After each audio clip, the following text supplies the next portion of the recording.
Ever since Lancia landed a seat in the glorious hall of star-studded brands, that is, Stellantis, they have produced mostly one car, the Ypsilon. And earlier this year, they announced their return to rallying. And this was a big deal for them. Because almost 40 years before, Lancia dominated the world of rally racing and remains the most successful rally brand with 10 manufacturers' championships. But Lancia's golden era in rally racing didn't begin within. No, it was a somewhat of an independent privateer team operating outside Lancia's factory. This is a story of the man behind Lancia's return to motorsports in the 1960s, who then subsequently led it to its golden era. This is the story of Cesare Fiorio.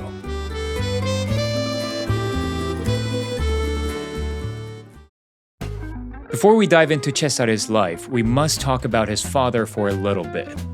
Cesare's father, Sandro, was a racing driver himself, and his prestige as a president of Turin Industrialists Association brought him influential contacts, which included Carlo Pesenti, owner of Italcementi and the Lancia factory. Pesenti knew about Sandro's passion for cars and racing, and offered Sandro a job at Lancia. The job? Head of Lancia's communications department. And so it was to a father who assumed a powerful position at Lancia with a racing experience that Cesare Fiorio was born. Cesare was born in 1939 in Turin. He enrolled in a political science program at university, which was a bit of a surprise, but he quickly got his hands on a Lancia Appia Zagato by the age of 20. That's more like it. Young, but not inexperienced, Cesare began racing it on the weekends, and soon after, victories followed. Most notably by winning the 1150 class of the 1961 Italian GT Championship. Despite his skills as a driver, the world of professional racing was an expensive business. Without substantial financial backing, professional racing was still a distant dream. Thankfully for Cesare, he found other ways to win that didn't require such capital. Team manager. He started out by giving advice and managing a few friend drivers at the age of just 23. And he was good at it too. Meticulous and detail-oriented, he was just the kind of person the world of motorsports that was still fairly disorganized needed. Around this time, he received an offer from one of just 3 Lancia dealers in Turin to sell used Lancia cars. It suited him, but his dreams of managing a racing team never faded away. The most interesting development during his time at the dealership was the creation of a private racing team Cesare had formed along with 2 friends, Luciano Massoni and Dante Marengo. Massoni was a racing driver Cesare had raced against in the past, and Marengo a Lancia employee. Together, they decided that they would form a racing team exclusively run on Lancias. They named it the HF Squadra Corse. The HF name came from an exclusive Lancia owners club, whose membership was only granted to those who had owned at least 6 Lancias. Badged with the cute little elephants, the HF Squadra Corse raced with Lancia's lukewarm support. The factory at the time simply did not see the value in investing such an expensive venture. The HF name is inseparable from Lancia's racing heritage today, but back then, it was mostly a private team of dude friends racing Lancias fixed up by external tuners. Running on sheer willingness, passion, and skill, the humble team began bringing in victories.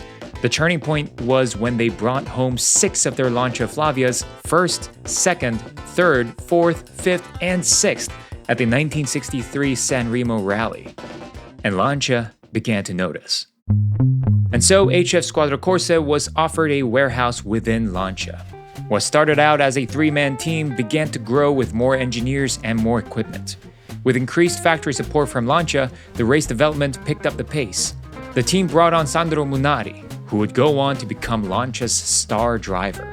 But before Cesare's dream of dominating the off-road came to pass, he had to deal with an awkward moment in Lancia's history.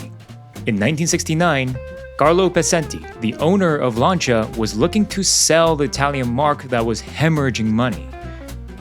And guess who stepped in to buy it from him?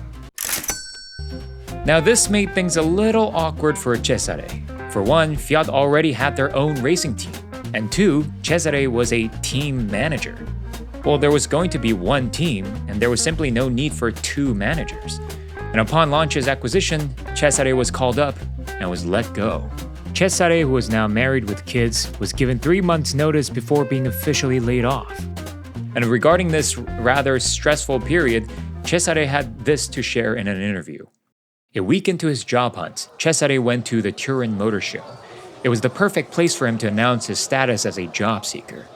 And by some great fortune, his hunt coincided with the visit of none other than Gianni Agnelli, of the Agnelli Empire, the owner of Fiat.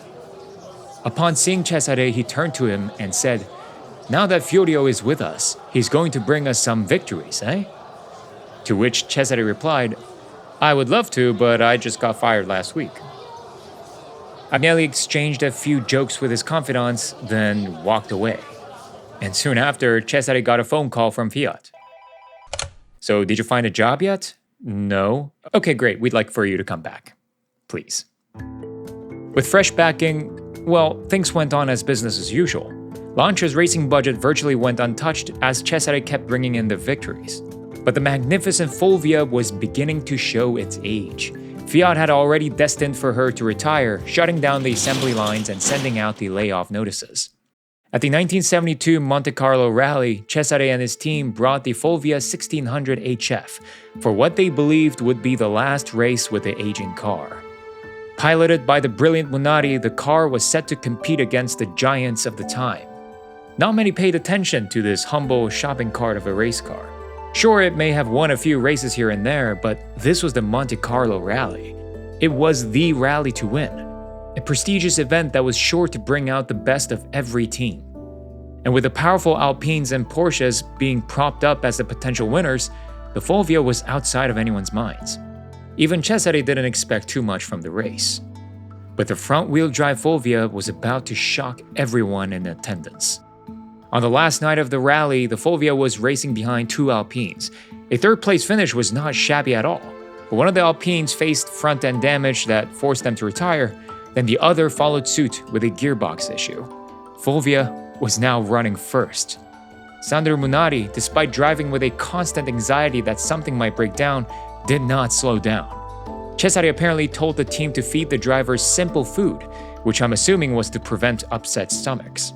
With all the hopes and dreams riding on Munari's shoulders, he drove the race of his life and took the win. The team, as you can imagine, were ecstatic. But more ecstatic was probably the management at Lancia when they began seeing purchase orders for the aging Fulvia rushing in. The plans to retire the car in early 1972 was scrapped. The assembly lines geared into life once again and began stamping out the race winner, even going as far as to unveil the Fulvia Coupe Monte Carlo Special Edition. But Cesare's dream of building a purpose-built race car was not to be achieved with the Fulvia. I mean, it wasn't born as a race car. While it won races, it only won in specific conditions that suited the car. His dream project had actually started a few years earlier in 1970, with a chance encounter with Nuccio Bertone and his star designer Marcello Gandini at the Turin Auto Show, because sitting behind them was the Stratos Zero.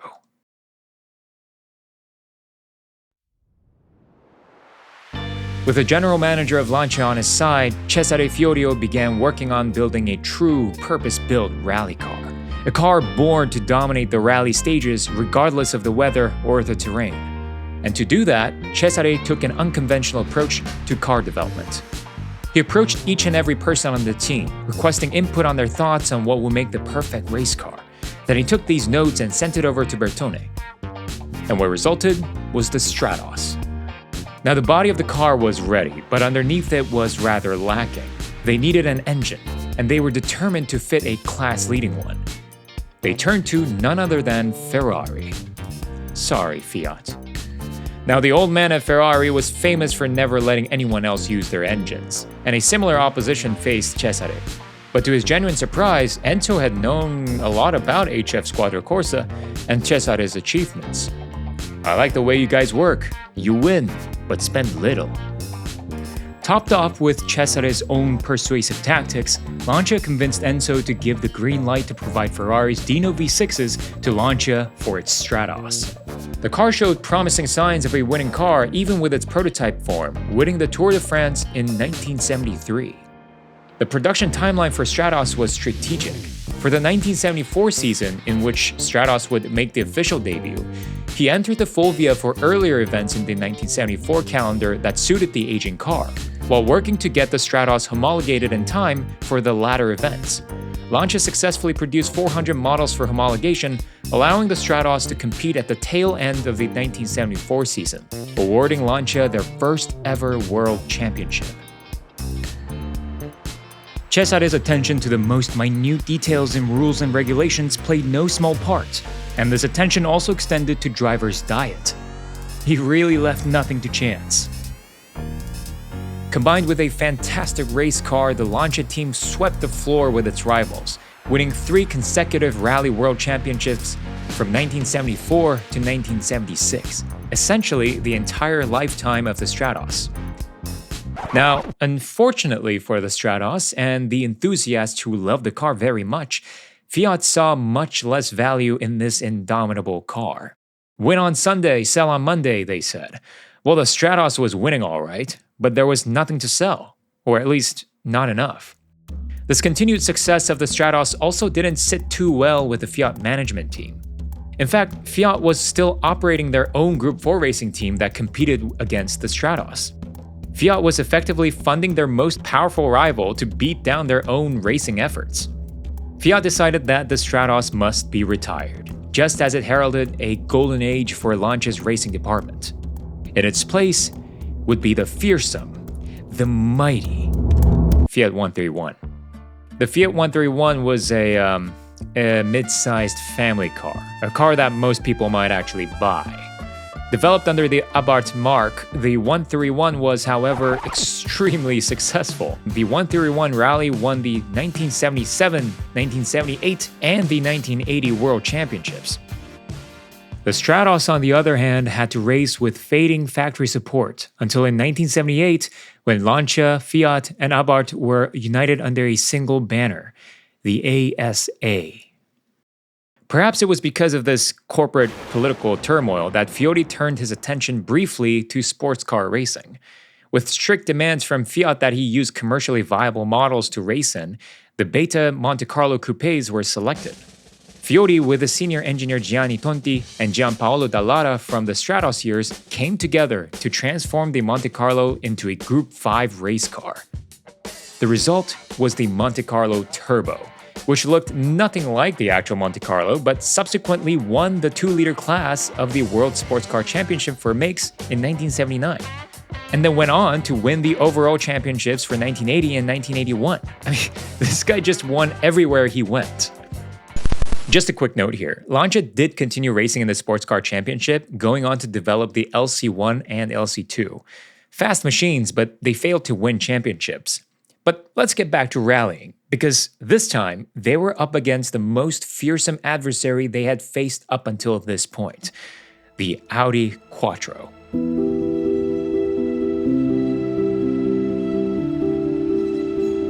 The Quattro had dominated the 1982 rally season with its 4-wheel drive platform, a piece of technology that Lancia simply did not possess.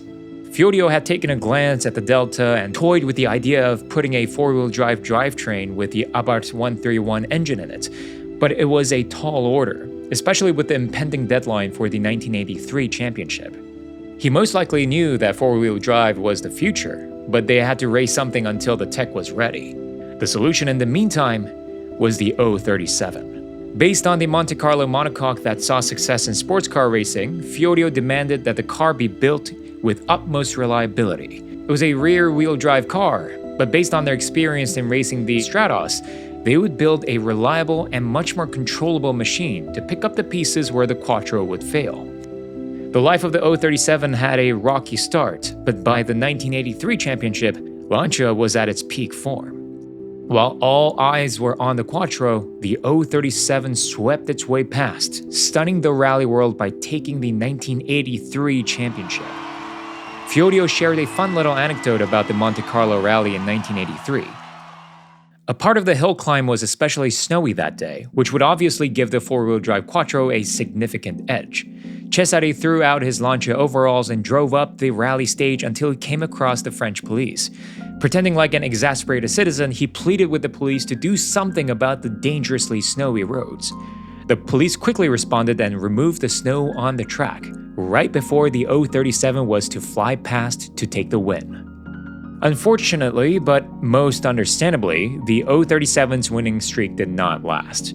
After just winning a single event in the following year, it became painfully clear that Lancia could not delay any further in developing their own four-wheel drive platform. The result was the Delta S4. And boy, was it quick. Thanks to the lowered homologation requirements for Group B to just 200 units, Lancia delivered the Delta S4s to the last rally of the 1985 season. And in this first race, the S4 won. The Delta S4 bore the Delta name, but underneath, it was nothing like the road-going production Delta. A rear mid-mounted engine was both supercharged and turbocharged. This monster of an engine produced anywhere between 430 to 510 horsepower, depending on race configurations, though some say it went well over 550. It was terrifyingly quick. The S4 was also Lancia's first ever four-wheel drive. It was a winning car, and it did. The S4 continued to win during the 1986 season despite the highly competitive field. This pursuit for speed, power, and victories was fueled by the intense rivalry from the Quattro and the 205 T16, surpassing the speeds anyone had imagined cars were capable of driving off-road. It was arguably some of the most thrilling moments in rallying history. But at such extreme speeds, safety wasn't always guaranteed. And in Corsica, Lancia was rudely reminded of the dangers of the sport. Henri Toivonen, driving alongside his co-driver Sergio Cresto, crashed out in the S4. The car went up in flames, and Fiorio, who was on the radio, frantically asked if his drivers were safely out of the burning car. They weren't. This wasn't the first time Fiorio had lost his driver in a race. Just a year prior, at the same rally stage, he lost Attilio Bettega in the 037. But Toivonen's crash marked a pivotal moment for the rallying world. Soon after his tragic death, the governing body shut down Group B rallying for the following season altogether. But the shutdown left Lancia with no cars to race, as both the 037 and the S4 were built to Group B specifications. But for Fiorio, the racing had to continue. His attention turned to Group A rallying. But this category stipulated a 5,000 minimum production numbers for homologation. Thankfully, Fiorio had the perfect candidate waiting to be selected, the Lancia HF Delta four-wheel drive. Despite the similar looks, the Delta HF had almost no carryover from the S4. But what did carry over was Fiorio and his team's experience in building, racing, and overcoming the greatest odds. And at its first race at the Monte Carlo Rally of 1987, they won. The car would go on to dominate the discipline, evolving into the 8-valve, 16 valves, and the Evo. Together, they would win 6 consecutive manufacturers' titles and 4 drivers' titles until 1992. The Lancia Delta remains one of the most iconic rally cars in the history of the discipline. And for myself, who never even followed rallying and have only acquainted myself with the car tangentially, understand the enormity of its influence amongst racing and car enthusiasts alike. The car would win events up until 1992, by which point Fiorio was no longer with Lancia. No, he was instead called up to head Ferrari's Formula One team in 1989. There's so much more to Fiorio's life that went beyond racing with Lancia. But the legacy he left behind was enough to propel Lancia into the Racing Hall of Fame and forever decorate the halls with its immortal achievements.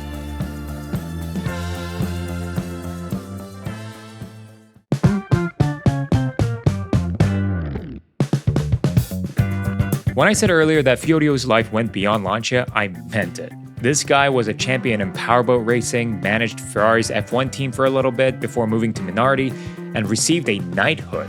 The man really did it all. Oh, and now he runs a farm.